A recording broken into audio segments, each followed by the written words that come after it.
नए प्रभारी नियुक्त किए गए हैं हरियाणा कांग्रेस के।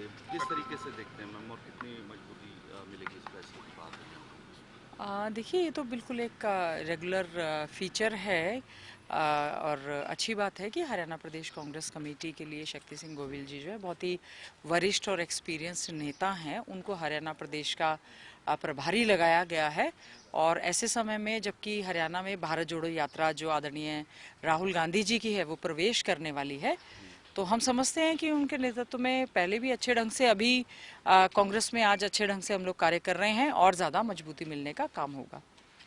एक मैम भारत जोड़ो यात्रा को लेकर कल बैठक भी होने वाली है कांग्रेस की काफी अहम, तो क्या चर्चा उस में रहेगी? देखिए, जैसा कि आपको पता है, आदरणीय राहुल गांधी जी 3,570 किलोमीटर की यात्रा कन्याकुमारी से लेकर कश्मीर तक वो यात्रा कर रहे हैं। उसमें अभी यात्रा जो है राजस्थान में जैसे प्रवेश की है, आने वाली तारीख में 21, 22 और 23 में फिरोजपुर झिरका से हरियाणा में इस यात्रा का प्रवेश होगा। उसी को लेकर एक पहले मीटिंग हमारी दिल्ली में हो चुकी है और उसके बाद कल जो है 7 तारीख को प्रदेश कांग्रेस कमेटी के दफ्तर में इसी से संबंधित जो ड्यूटीज़ लगाई जाएंगी, जो लोगों का रुझान है, बहुत ज़्यादा उत्सुकता है, एक त्योहारों जैसा माहौल है, उसको लेकर कल एक मीटिंग जो है इस यात्रा के लिए की गई है। और उसके साथ ही साथ में आदरणीय चौधरी भूपेंद्र सिंह हुड्डा जी, पूर्व मुख्यमंत्री और जो हमारे लीडर ऑफ अपोजिशन है, उन्होंने भी सीएलपी की मीटिंग कल ही बुलाई है, जो कि आने वाले शीतकालीन सत्र के लिए है। शीतकालीन सत्र 3 दिन का रहने वाला मैम, किस तरीके से देखते हैं? बहुत हालांकि अभी तो बीएससी की बैठक में तय होगा अवधि क्या रहेगी। जी जी जी, ठीक है, बीएससी की मीटिंग में तय होगा, लेकिन विपक्ष के पास, कांग्रेस पार्टी के पास बहुत सारे ऐसे मुद्दे हैं जो विशेष तौर से बेरोजगार युवा हमारा बहुत ज़्यादा परेशान है। रेगुलर भर्तियों की जगह कॉन्ट्रैक्ट की भर्ती हो रही है। नीट की परीक्षा से मेरिटोरियस बच्चे जो हैं एमबीबीएस के एडमिशन्स के लिए धरना प्रदर्शन कर रहे हैं। सरकार उनके ऊपर बॉन्ड पॉलिसी थोपने का काम कर रही है, और जबकि हमारे प्रदेश में डॉक्टर्स की बहुत ज़्यादा इस समय शॉर्टेज भी है। और किसान हमारा दोबारा से खाद की, यूरिया की किल्लत की वजह से झेल रहा है। पिछली जो फसलें उसकी ज़्यादा बारिश की वजह से या पानी भराव की वजह से, वाटर लॉगिंग की वजह से पिछली जो फसल खराब हो गई, उसका मुआवजा भी नहीं मिला। और अभी भी बहुत सारे किसान जो है हमारे गेहूं की बिजाई नहीं कर पाए। और इस तरह के बहुत सारे मुद्दे हैं। ज़्यादातर कर्मचारी संगठन भी धरना प्रदर्शन कर रहे हैं। तो सरकार को कुछ फर्क तो नहीं पड़ रहा है, लेकिन विपक्ष के नाते कांग्रेस पार्टी की एक जिम्मेवारी है, जो घोटाले घपले ये सरकार इस समय कर रही है, या जो मुद्दे ऐसे हैं खासतौर से शिक्षा और चिकित्सा के क्षेत्र में जो हमारा प्रदेश इस समय झेल रहा है, उन सभी तमाम मुद्दों को लेकर कल की हमारी मीटिंग में सारा का सारा एजेंडा भी तय होगा। और कांग्रेस पार्टी पूरी मजबूती के साथ जो बीजेपी और जेजेपी के मैनिफेस्टो में वायदे किए थे और जो टोटली फेल रहे हैं, उसको लेकर हम लोग पूरे तैयारी के साथ विधानसभा के सत्र में जाएंगे। एग्जिट पोल आए हैं मैम, किस तरह से देखते हैं गुजरात और हिमाचल को लेकर? गुजरात में बीजेपी की सरकार दोबारा से रिवाइव करती नजर आ रही है, हालांकि हिमाचल के बारे में भी यही कहा जा रहा है। किस तरह से देखते हैं एग्जिट पोल? देखिए, जो एग्जिट पोल हैं उसका तो अब इसमें क्या कहें। एग्जिट पोल हैं, जब वाकई में ही चुनावी नतीजे आ जाएंगे, अंडर करंट बहुत ज़्यादा है। लोग जो है पूरी तरह से बदलाव चाहते हैं। बीजेपी ने जिस प्रकार से पूरे देश भर में धर्म, जाति, बिरादरी के नाम पर जो हालात इस समय बने हुए हैं, डेवलपमेंट एक एजेंडे में उनके शामिल नहीं है, तो एक अंडर करंट था। हम समझते हैं कि जो भी एग्जिट पोल आए, लेकिन हमें पूरी उम्मीद है कांग्रेस पार्टी की हिमाचल में पूरी तरह से सरकार बनेगी। और गुजरात में भी अभी तो कई चरण के चुनाव बाकी हैं, उसके बाद समझ में आता है कि कांग्रेस पार्टी की तरफ, और विशेष तौर से जो हमारे कांग्रेस में इस समय राष्ट्रीय अध्यक्ष का चुनाव होने के बाद मल्लिकार्जुन खड़गे जी ने अपना पदभार ग्रहण कर लिया है, जिस प्रकार से बाकी नियुक्तियां हो रही हैं, और कांग्रेस की भारत जोड़ो यात्रा में न केवल कांग्रेस पार्टी बल्कि बहुत सारे पॉलिटिकल लोग और लाइक माइंडेड लोग और प्रोफेशनल्स जो हैं, जिस प्रकार से उनका कांग्रेस के प्रति रुझान बढ़ रहा है, हम उम्मीद करते हैं आने वाले समय में जो चुनावी नतीजे आएंगे वो कांग्रेस पार्टी के पक्ष में आएंगे। मैम, बजट को लेकर कल ट्रेनिंग सेशन विधायकों का पंचकुला में चला था जी, उसको किस तरीके से देखते हैं? 5-6 बार के विधायक हैं, उनको नए लड़के समझा रहे हैं।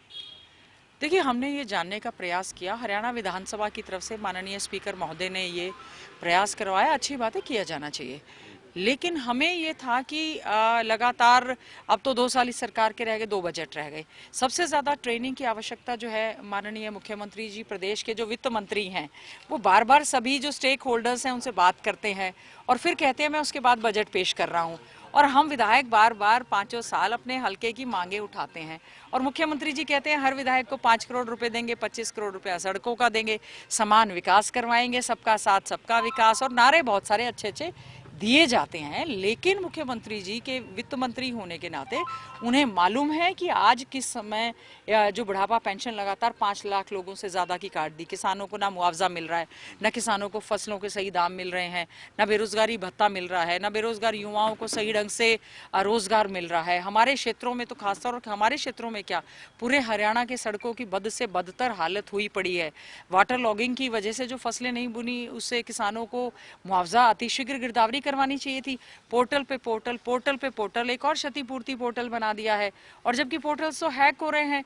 तो हम क्या, अच्छी बात है ट्रेनिंग आप दे रहे हैं, तो हमने वहां पर जानने का प्रयास किया कि आप लोग स्कॉलर्स हैं या आपके पास जो सरकारी डेटा है उसका कैसे असेस है, या आप ये जो ट्रेनिंग दे रहे हैं, अच्छी बात है सुझाव लिए जाए, लेकिन अच्छा हो कि वो सुझाव लेने के बाद जो है उनको बजट में उसकी झलक भी नजर आनी चाहिए। और सभी के सभी 90 विधायकों के लिए और 90 विधानसभा क्षेत्र में मुख्यमंत्री जी को वित्त मंत्री होने के साथ साथ, मुखिया होने के साथ साथ सभी विधायकों को समान नज़र से देखना चाहिए।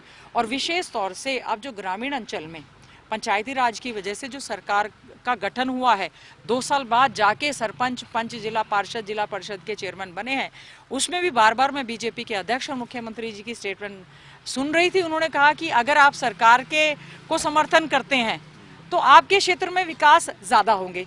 इसका मतलब ये तो बाकी जगह करेंगे नहीं, जहां पर हमारे क्षेत्र में तो हमारे कांग्रेस पार्टी के जीते हैं जिला परिषद के चेयरमैन, चाहे चेयरमैन की बात हो, चाहे पार्षद की बात हो, चाहे ब्लॉक समिति की बात हो, चाहे सरपंचों की बात हो। इसका मतलब हमें दोबारा से संघर्ष जो है विधानसभा में करना पड़ेगा। तो बजट सत्र में अच्छे ढंग से समान निगाह से देते हुए एक अच्छा बजट लेकर आए, कर्जा हमारा कम हो, और जो इन्वेस्टमेंट्स खास तौर से भर्तियों में करनी चाहिए, पोस्ट और डिपार्टमेंट खत्म करने की बजाय नई पोस्टों का सृजन करके पढ़े लिखे बेरोजगार युवाओं को उनका हक देना चाहिए। और जो हमारा प्रदेश आज ड्रग्स की समस्या से जूझ रहा है और कोविड की वजह से जो फैक्ट्री इंडस्ट्रीज बंद हो गई, उसके लिए भी मैं समझती हूँ महंगाई को कम करने वाला बजट हो। और बार बार हम कह रहे हैं महंगाई बहुत है, सिलेंडर महंगा हो गया, घी तेल महंगा हो गया, पेट्रोल डीजल महंगे हो गए, जीएसटी लगातार है जो है वो आप बढ़ाते जा रहे हैं, खाद्य पदार्थ महंगा होता जा रहा है। इसकी बजाय सबको फसलों के दाम सही मिलने चाहिए। बजट का सत्र भी जब आएगा, हम लोग मजबूती के साथ, कांग्रेस पार्टी एक मजबूत विपक्ष के रूप में अपनी भूमिका निभाने के लिए अच्छे ढंग से तैयार है।